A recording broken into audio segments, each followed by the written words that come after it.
대학교에서 온 이인욱이라고 하고요. 온라인 응원 플랫폼에서 발언되는 스트리밍 어뷰징 사례를 이제 행위자 네트워크 이론에 맞춰서 중심으로 연구를 해봤습니다. 일단은 다들 이제 여기 계신 분들은 사실 그 저 스트리밍 어뷰징이라는 단어부터도 되게 좀 낯서실 것 같아요. 저희 뭐냐면요, 이제 음원 사재기를 얘기를 하는 건데, 우리나라에서 규정하는 음원 사재기라는 거는 이제 이런 뜻이에요. 이제 음악산업진흥에 관한 법률 제26조를 보면은 이제 저작자 및 저작 인접권자가 자신들이 갖고 있는 이제 저작권의 음악을 이제 판매량을 올릴 목적으로 이제 음반을 부당하게 구입을 하거나 이제 뭐 발행자로 하여금 부당하게 구입하니, 이제 쉽게 말해서 판매량을 늘린다, 자기 스스로 판매량을 늘리면은 그것을 음원 사재기라고 규정을 하고 있습니다. 근데 이 음원 사재기라는 게 뭐 그러면 어떻게 발생을 하는 거냐라고 이제 여러분들이 이걸 처음 보셨기 때문에 이제 궁금하실 것 같은데, 일단은 기존의 음악 정산 방식에 대해서 좀 알고 계시면 좋을 것 같아요. 이게 우리나라 음악 정산 방식인 것뿐만 아니라 전 세계에서 통용하고 있는 방식인데, 예를 들어 아이유와 뉴진스라는 그룹이 이렇게 있다 치고, 이제 3명의 사람이, 한 명은 아이유 30번, 한 명은 아이유만 40번, 한 명은 아이유를 29번, 그리고 뉴진스를 1번 이렇게 음악을 들었다고 했을 때요, 총 100회가 음악이 재생이 됐겠죠. 그리고 월 이용료는 10,000원이라고 가정을 했을 때, 이거를 99대 1로 전체 금액을 3명의 사용자가 3만원, 10,000원씩 3만원을 냈으니까 이거를 100회로 나눠갖고 총 재생수로 나눠갖고 99대 1로 이 재생수 비율로 나눠주는 것이 이제 비례분배 정산 방식이라고 해갖고 국제적으로 가장 많이 통용되고 있는 정산 방식 중에 하나입니다. 자, 근데 이걸 갖고 이제 이 음원 사재기들을 어떻게 이용을 하는 거냐면, 이게 우리나라도 마찬가지고 해외도 마찬가지고 이제 음악 저작물 사용료 징수 규정이라는 게 있어요. 여기 보면은 뭐 재생 시간은 60초 이내로 협의하여 조정이라고 써져 있는데, 이게 쉽게 말해 뭐냐면은 60초 미만으로 재생을 하면은 돈이 안 나가요. 근데 60초가 넘어가면은 61초부터는 이제 우리가 돈을 내고 그거를 체크를 합니다. 그래서 이 사람들이 이런 음원 사재기를 하는 사람들이 61초만 이제 뭐 컴퓨터라든지 스마트폰을 이용을 해갖고 이런 것들을 이제 알고리즘화 해갖고 이제 음악을 재생을 해서 판매량을 늘리는 방식을 하고 있는 게 우리가 요즘 흔히 보고 있는 음원 사재기 방법 중에 하나입니다. 그래서 국내에서 사실 많이 논란이 됐었죠. 다들 잘 아시는 것처럼. 그래서 근데 생각보다 2012년에 문화관광부에서 진작 알고 있었어요. 그래서 여기 보면은 음원 사재기 근절 이제 뭐 대책 예방 이런 것도 2012년부터 했고, 2013년에는 흔히 우리 대기업들 그 SM, YG, JYP 이런 회사에서 브로커도 검거를 했는데 증거 불충분으로 불기소 처분도 되고, 그래서 이거에 대한 심각성을 느끼고 2016년부터는 이제 음악산업진흥에 관한 법률 26조가 추가가 되면서 아까 첫 장에서 보셨던 음원사재기법이 이제 만들어지기도 했고요. 잠시만요.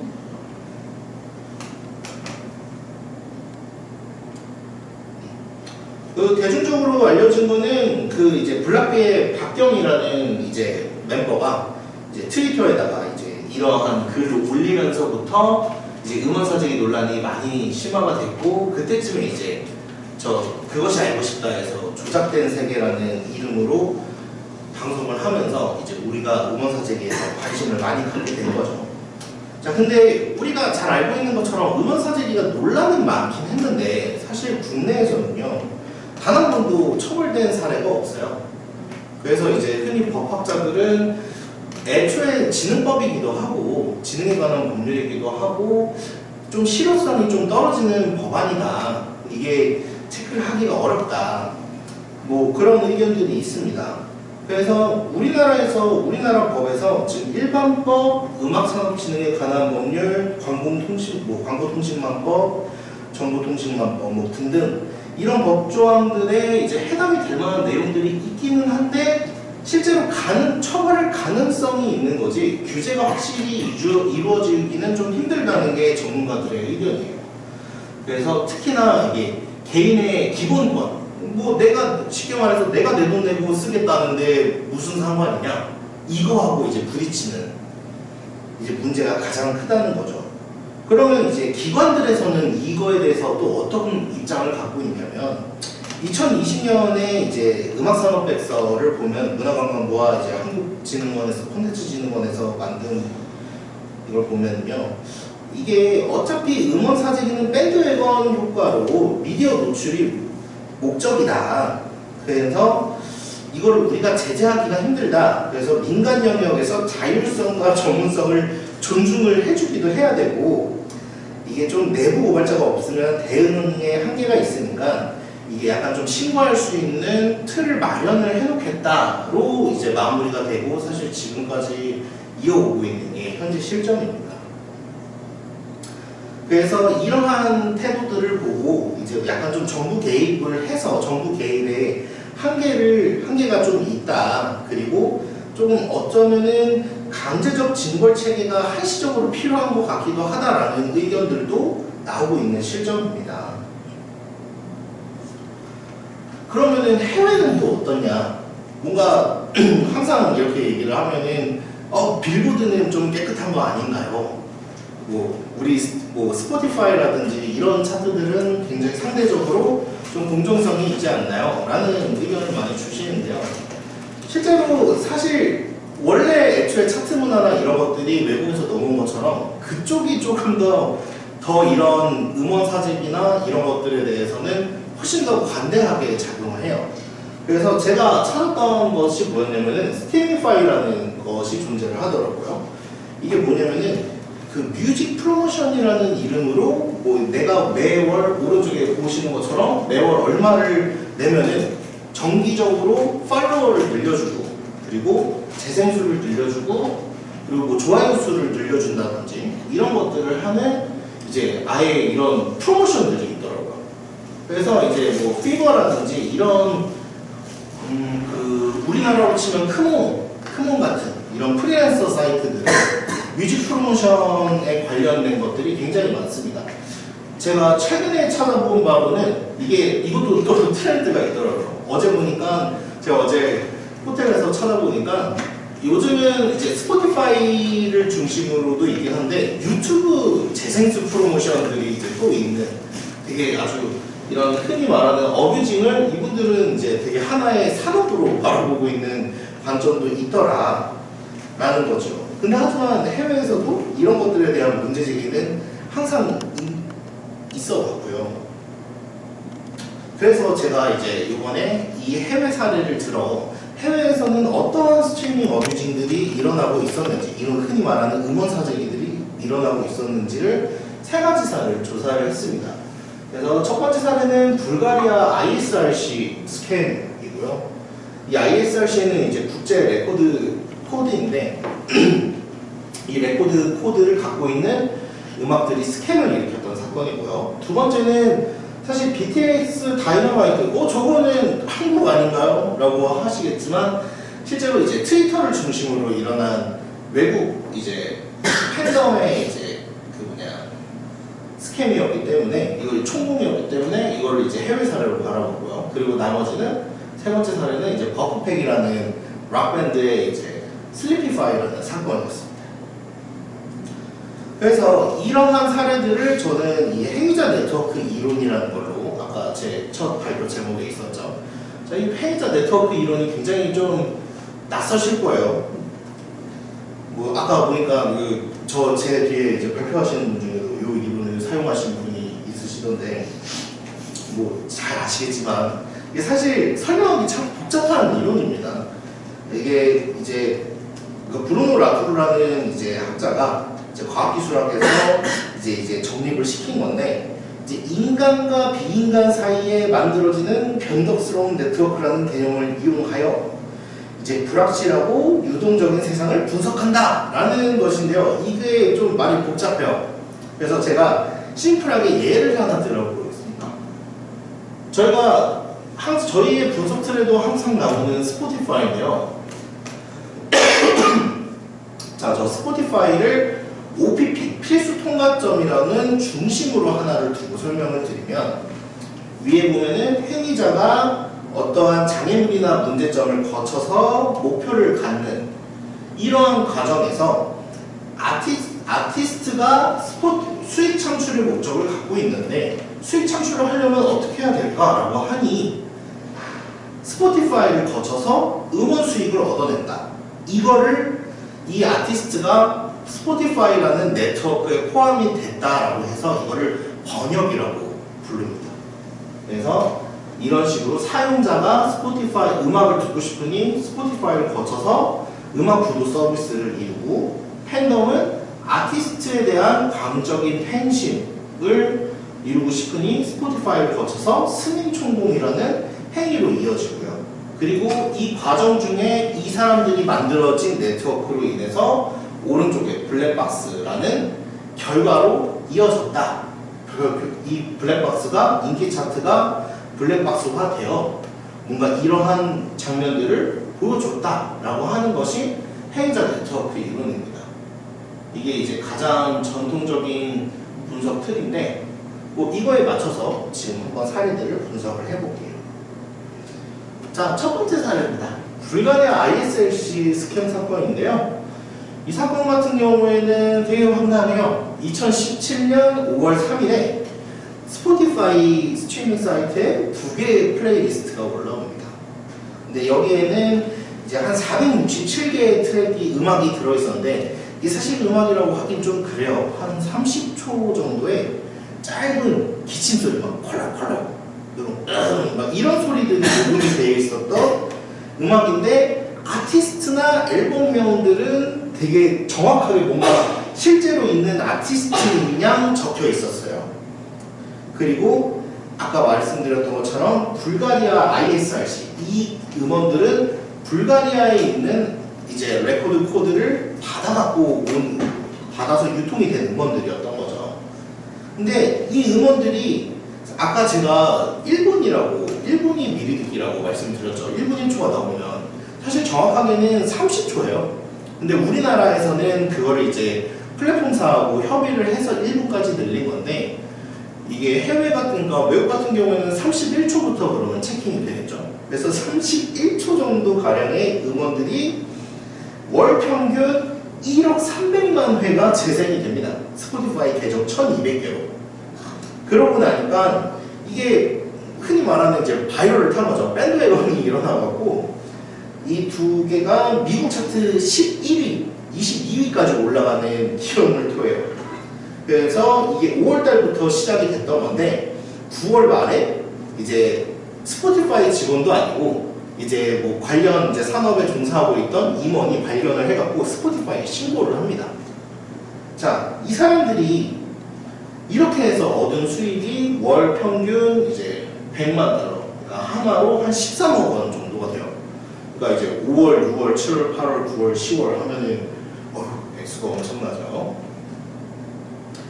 자, 근데 이게 안타깝게도요, 이 1200개의 계정에 대한 정당한 비용 지불이 되었기 때문에 애초에 기술적으로는 법을 어길 필요도 없었고요. 이 사람들은 그냥 음악을 재생했을 뿐이고. 근데 이 스포티파이의 비즈니스적인 측면으로 바라봤을 때는 또 이 사람들이 돈을 냈기 때문에 자기들은 또 수익이 발생한 거란 말이에요. 그래갖고 이게 결국에는 아무 문제가 없이 로열티가 지불이 되었던 사건이었습니다.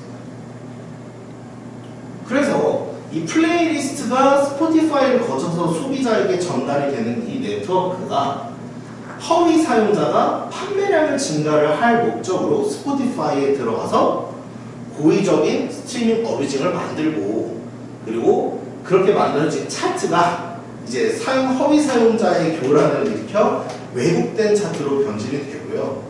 일반 사용자는 왜곡된 차트의 교란으로 인해서 이게 무슨 음악이지? 하고 음악을 듣게 되는, 자기들도 나도 모르게 스트리밍 어뷰징에 이 음원 사직에 동참하게 되는, 고의성이 없는 스트리밍 어뷰징으로 이어지게 되면 결국에는 이런 네트워크의 과정 속에서 부당한 로열티로 이어지는 블랙박스가 만들어졌다.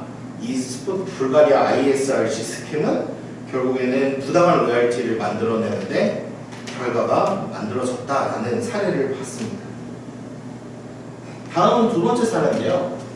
두 번째 사례로는 이제 사실 방탄소년단이 워낙 유명하니까 에이 저게 무슨 사재기야 라는 생각을 하실 수도 있긴 한데 사실 저도 꼭 모든 결과가 사재기만으로 이루어졌다고는 생각하지는 않지만 실제로 이러한 움직임들이 있었어요. 그래서 이제 순위를 목적으로 24시간 재생을 하는데 이 팬덤들이 지금 보시는 오른쪽에 보시면은 이 다이너마이트 서바이벌 키트 이게 뭐냐면요. 어떻게 하면은 우리 오빠들의 어뷰징을 이제 재생수를 올리고 차트인을 시킬 수 있는지를 굉장히 계획적이고 체계적으로 매뉴얼을 만들어서 팬들이 공유를 합니다. 그래서 이 다이너마이트 서바이벌 키트라고 하는 그 이제 트위터 계정이었는데 네. 그래서 뭐 이러한 키트를 만들어 갖고 배포를 하고 이제 뭐 돈이 없는 이제 좀 어린 학생들 같은 경우에는 심지어 돈을 지원을 해주면서까지 어뷰징에 동참을 시킨 거죠.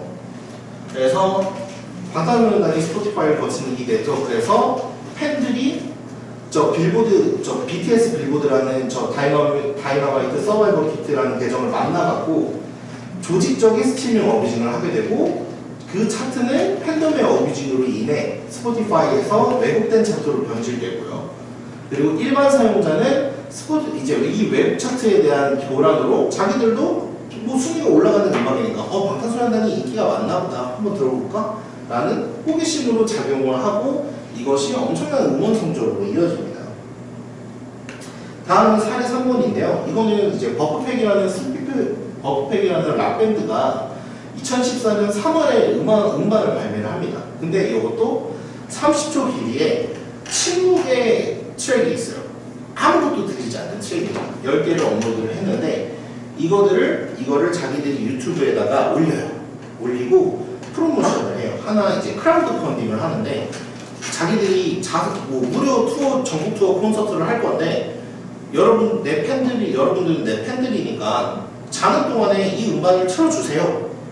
해갖고 로열티를 발생을 시키자 했던 취지였는데 이게 결국에는 거의 한 달 반 만에 이제 스포티파이에서 정지를 시켜요. 2014년 4월 26일에. 근데 그 짧은 기간 동안 이제 벌어들인 수익이 2,600만 원 정도가 된다고 합니다. 하지만 이게 뭔가 수익으로 이어지고 부당한 로열, 그러면 첫 번째 사례랑 별 다르지 않냐라고 생각이 드실 수 있겠지만 이게 부당한 로열티로 이어지는 걸로 끝난 게 아니라 이게 이 버프팩이 CNBC라는 이제 방송사하고 인터뷰를 해요. 그리고 여기서 우리들은 이런 결과를 이미 다 알고 있었고 근데 우리는 이 정산 방식에 이 허점을 꼬집고 새로운 정산 방식을 제시하고 싶었다라고 주장을 하게 됩니다. 그래서 사람들이 엄청난 지지를 해줘요. 야, 너희 똑똑하다 라고 얘기를 하면서 대단하다. 이거 너무 아트적인데? 하면서 실제 인터뷰 댓글에 보면은 정말 반응이 뜨겁습니다. 그래서 이 버프팩이 제시했던 새로운 정산 방식은 우리나라에서 이제 유일하게 네이버가 도입을 했던 이제 VPS라고 해갖고 네이버 페이먼트 시스템입니다. 바이브 페이먼트 시스템이라고 이거를 원래는 비례분배 방식으로 이제 전체에서 흔히 말하는 n분의 1을 하는 방식에서 이제 내가 들은 음악에 내가 낸 돈은 내가 들은 음악에만 배정이 되게끔 이제 정산이 되게끔 바뀌는 뭔가 새로운 정산 방식이 우리나라에서 도입이 됐죠. 이런 것들을 이제 버프팩이 제시를 했었습니다.